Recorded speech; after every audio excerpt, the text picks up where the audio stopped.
Attend பண்ண செஞ்சாருன்னா, நீங்க வெளியே வர வேண்டாம்னு கர்த்தர் நினைச்சாருன்னா, நீங்க அதுலயே நீங்க முடிஞ்சு போகணும்னு கர்த்தர் நினைச்சிருந்தாருன்னா, இந்த ஜெபத்துல நீங்க யாரும் கலந்துக்கிட்டு மாட்டீங்க. இந்த ஜெபத்துல கலந்துக்கிட்டதுக்கு நோக்கம் என்னன்னா, உங்களை வெளியே கொண்டு வரணும்னு கர்த்தர் விரும்புறாரு.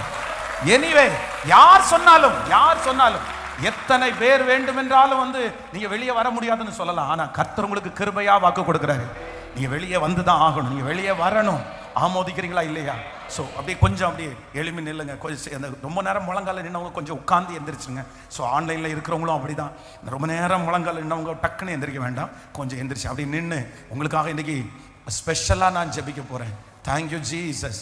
கர்த்தர் நல்லவர், கர்த்தர் நல்லவர், கர்த்தர் நல்லவர், கர்த்தர் நல்லவர், கர்த்தர் நல்லவர்.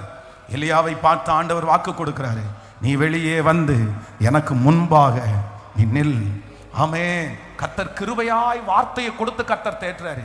என்ன வார்த்தையை ஆண்டவர் கொடுத்து தேற்றுறாரு அப்படின்னு சொன்னா, நீ போக வேண்டிய தூரம் வெகு தூரம், நீ பண்ண வேண்டிய பிரயாணம் இன்னும் நிறைய இருக்குது.